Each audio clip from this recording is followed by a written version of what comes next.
সবাইকে আমার ইউটিউব চ্যানেলে স্বাগত। আজকে আলোচনা করব তোমরা যারা ক্যালকাটা ইউনিভার্সিটির আন্ডারে সেমিস্টার 5 কিংবা সেমিস্টার 6-এ পড়ছো এবং তোমাদের এডুকেশান রয়েছে, তোমাদের এডুকেশানের CC7 যে পেপারটা রয়েছে, কারিকুলাম স্টাডিজ অর্থাৎ পাঠ্যক্রম চর্চা, এই পেপারটা অনেক স্টুডেন্টকে কিন্তু সেমিস্টার 5-এ পড়তে হয়, আবার অনেককে কিন্তু সেমিস্টার 6-এ গিয়ে পড়তে হয়। তাই সেমিস্টার 5 কিংবা 6 যে কোনো সেমিস্টারে যাদেরই কারিকুলাম স্টাডিজ রয়েছে অর্থাৎ CC7 পেপারটা তোমরা কিন্তু আজকে ভিডিওতে যে গুরুত্বপূর্ণ একটা প্রশ্নের উত্তর দেব, তোমরা প্রথম থেকে শেষ পর্যন্ত দেখতে থাকো। তোমাদের এই পাঠ্যক্রম চর্চা থেকে অর্থাৎ CC7 যে পেপারটা রয়েছে, আজকের যে প্রশ্নটা দিচ্ছি, পাঠ্যক্রমের চাহিদা ভিত্তিক নির্ধারকের গুরুত্ব লেখো, কিংবা পাঠ্যক্রমের বিষয়বস্তু নির্বাচনের ক্ষেত্রে চাহিদার ভূমিকা কী লেখো। তোমাদের এই পেপার থেকে কিন্তু অলরেডি অনেক প্রশ্নের উত্তর আপলোড করে দেওয়া হয়েছে, যেমন পাঠ্যক্রমের পরিধি আলোচনা করো, পাঠ্যক্রমের মনস্তাত্ত্বিক ভিত্তি, দার্শনিক ভিত্তি, সমাজতাত্ত্বিক ভিত্তি সমস্ত দেওয়া হয়েছে।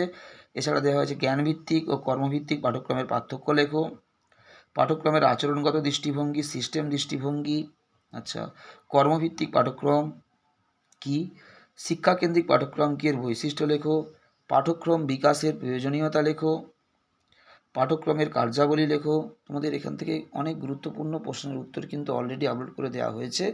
এছাড়া তোমাদের ব্লুমের বর্গীয়করণের সংশোধিত সংস্কারটি আলোচনা করো। এসব প্রশ্নের উত্তর কিন্তু তোমাদের CC7 থেকে অলরেডি আপলোড করে দেওয়া হয়েছে। আজকে তোমাদেরকে দেওয়া হচ্ছে পাঠ্যক্রমের চাহিদাভিত্তিক নির্ধারকের গুরুত্ব বা ভূমিকা লেখো, কিংবা পাঠ্যক্রমের বিষয়বস্তু নির্বাচনের ক্ষেত্রে চাহিদার ভূমিকা বা গুরুত্ব লেখো। তোমাদের পাঠ্যক্রম থেকে চাহিদাভিত্তিক নির্ধারক ছাড়া আরও নির্ধারক রয়েছে, যেমন সংস্কৃতিভিত্তিক নির্ধারক, খুবই ইম্পর্ট্যান্ট। তোমাদের